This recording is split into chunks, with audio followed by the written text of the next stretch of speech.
I gave away the contents of my life, my preceding life, when moving away.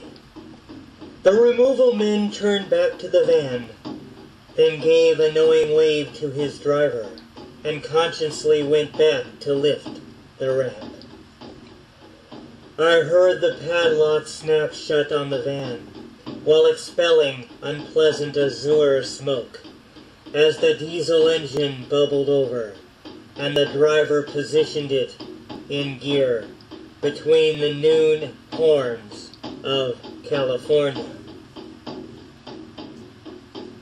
Some possessions reached the new apartment.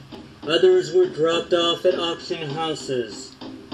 I remember the way I felt that day, contemplating loading up a landfill with the possessions of an older life. This was not the fruitless life I asked for. I slipped the door keys in an envelope, then pinned the envelope to the front door.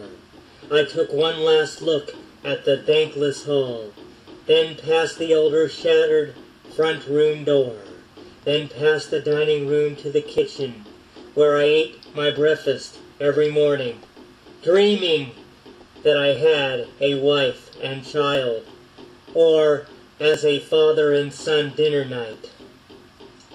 By inclination, I stepped back inside to take one last durable look inside, imagining me years ago with hope for a married couple and their baby, while getting ready for work and talking and being an affectionate family.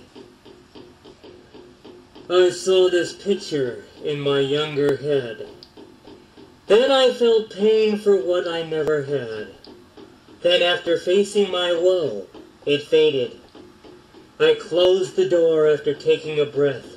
I walked the length of and out the front door, focused, and slammed the door on my old life.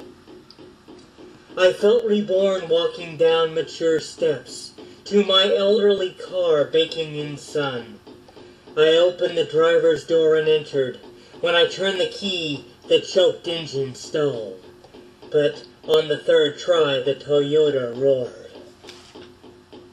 I adjusted the mirror and signaled.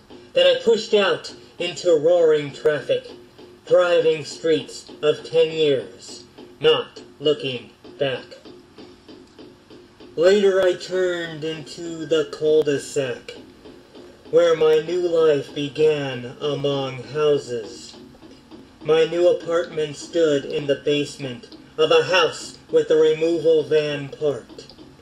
I parked the car, then turned off the engine, while looking up at back doors and children, then looking up at satellite dishes.